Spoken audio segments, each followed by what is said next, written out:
Su PEP stavo riflettendo sul fatto che si vota, si deve votare e io ma veramente non so io, ma in Covid, cioè, non so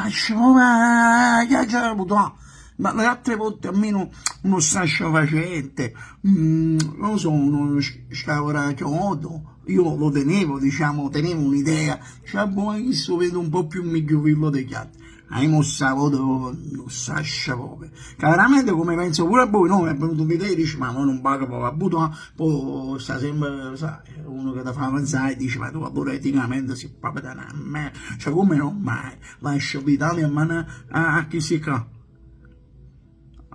E allora come ci fa la pigliarsi l'Italia? Ci ha avuto, è come se è una riunione di condominio, tu un paio e decidono tutte cose allora che nei due palazzi. Nei due palazzi, veramente che decidono tutte cose allora. Per l'appunto trovo un mese successivo sulla bolletta, là, o contro l'amministratore, 1500 euro per aggiustare la tuballatura. E per far la tuballatura a te. E se c'è la tuballatura in Italia, sempre che sai. Che ci ha schiattato perché l'Italia è nata tuballatura sana. Vabbè, poi ormai sa potuto rispondere più. Però io comunque mi rimango cansato a chi ha già avuto, che non è che poi mi ha dato un consiglio, questi qua che parlano.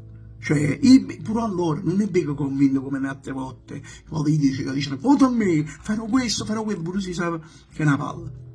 Ma oggi ho visto pure certi che fanno, dai, ma vota. Dice, non tengo proprio idea che c'è, vota a che lato. Cioè, ma come facciamo a decidere?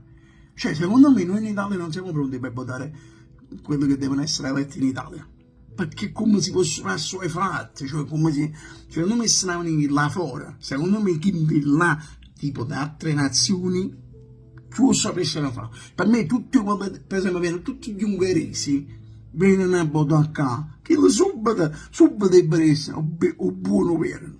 Si fanno vero, dice, va giù, tenete a mano. Poi sapere quello che da fa, cioè subito deve essere l'ungherese come è che fa questo non so come si fa, però questo è tutto desce l'ungherese, questo è piatto pagato, questo no, questo sfrutta pure il mutante, questo è buono, questo è buono, questo è buono, cioè secondo me più è così, però nel frattempo mo che mi fa, che mi fa, il letto che c'hai per forza. Venissimo a buttare in Ungheria. Lo sai, lì da voi.